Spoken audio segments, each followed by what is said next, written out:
In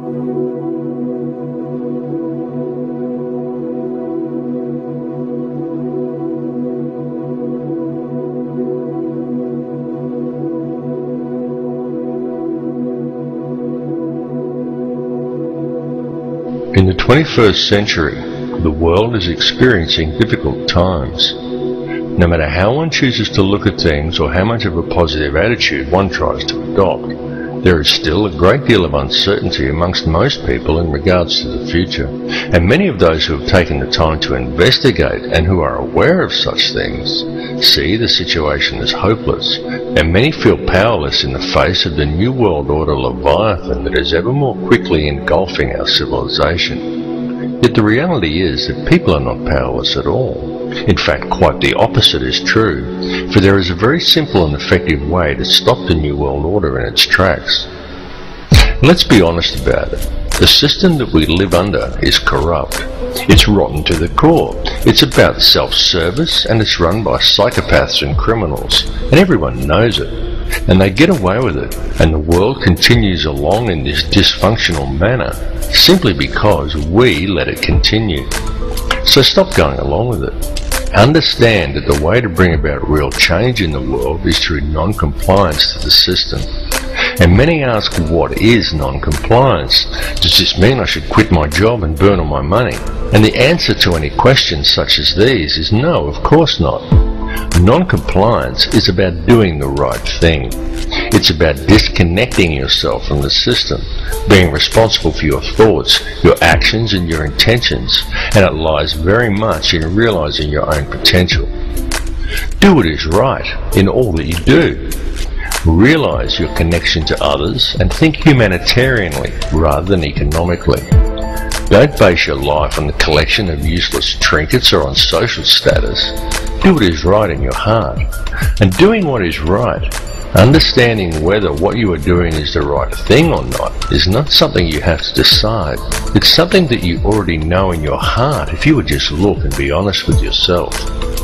If you are doing something that you need to justify to yourself with inner dialogue, then chances are that you're doing the wrong thing and are simply trying to talk yourself into allowing it. You know this. Knowledge of it is within your heart. You just have to look and you will find it. Understand how the energy works. Be aware of the energy you are drawing into yourself, of what you are manifesting with that energy, and what type of energy you are contributing back to the energy supply for others to draw upon. This is truly how it works. Realize your potential as a human being. Forget the imaginary restraints that have been placed before you by the academic system and the limitations you are told exist by science and religious teachings, and look at the whole spectrum, because the fact is that each of these institutions functions only to compartmentalize knowledge.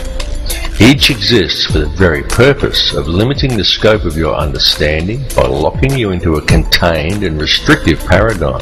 And until people begin to look beyond such imposed limitations, open their minds and make the connections between religion and science, they are never going to make the connections to themselves, to this reality, and to the Creator that men have called God.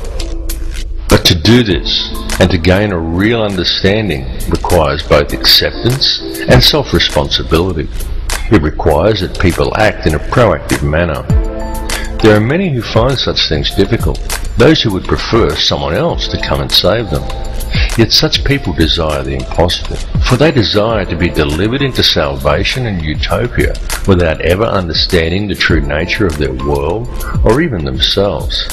And this is very often due to the limitations of an imposed belief system. Now you can talk to those who embrace religion. You can sit them down and you can talk to them about God and about Satan, and they will converse with you eagerly, and they all very much believe in such things. But as soon as you put things like science, galactic laws, numerology or astrotheology into the equation, many just shut off. They say it's God's will, and they sit back and they wait for Armageddon. And some will even go so far as to say the pursuit of such higher understandings is demonic. And though on a different level, it's the same with many scientists. They understand the mechanics of it all, but many refuse to add spirituality into the picture and only adhere to laws that can be applied on a mechanical level. Both approaches are inherently flawed because neither will consider the arguments of the other, and both refuse to take into account, allow for, and even embrace the true nature of feelings and emotions. Yet feeling and emotion is the key to it all. Feeling and emotion is the language that is used to create and to mold reality. Feeling and emotion is the true nature of prayer, and it is also the language by which man may communicate with the Creator.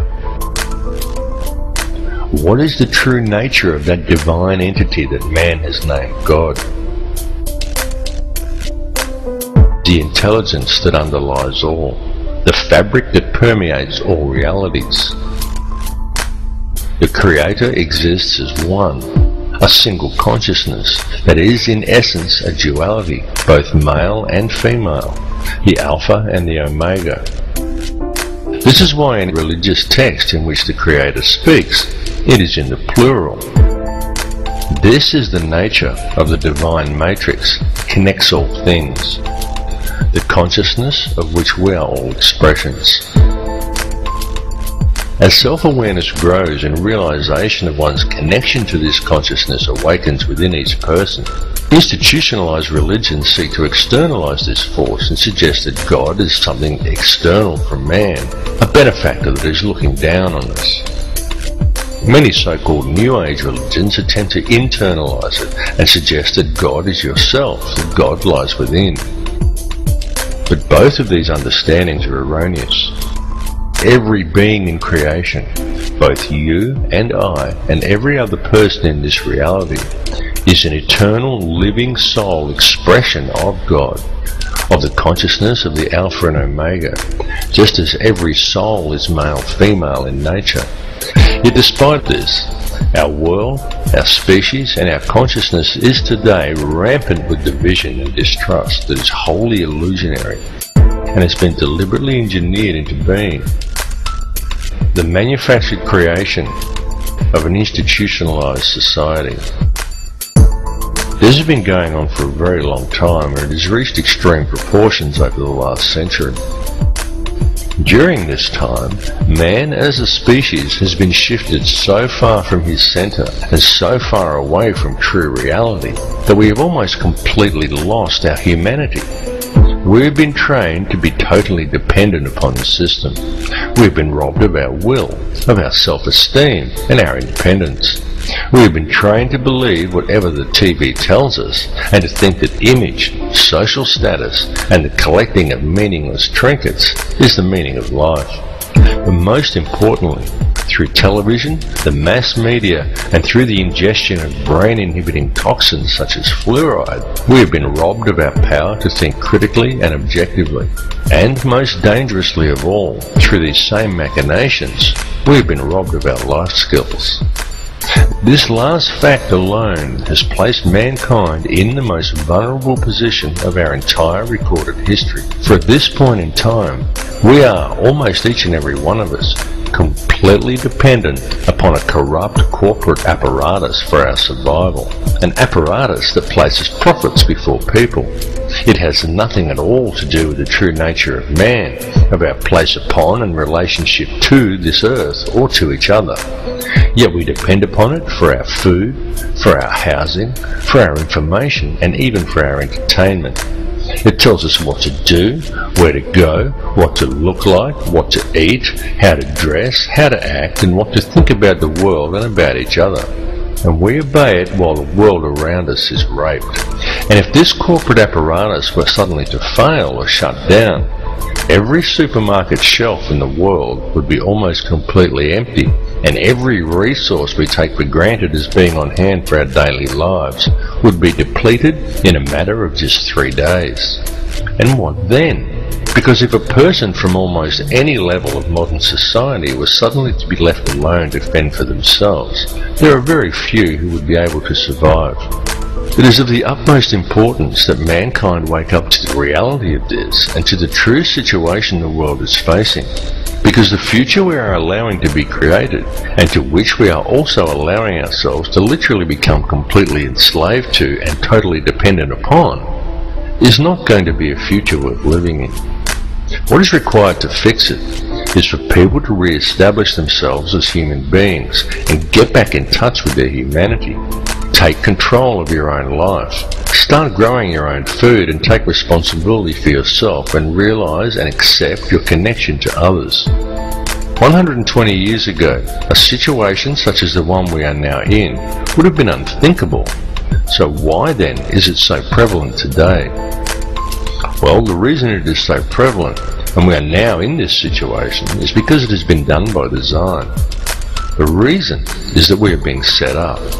And I don't tell people this in order to scare them. I tell people simply because it is important they become aware of it, as it is a situation that can still be rectified once people become aware of the truth.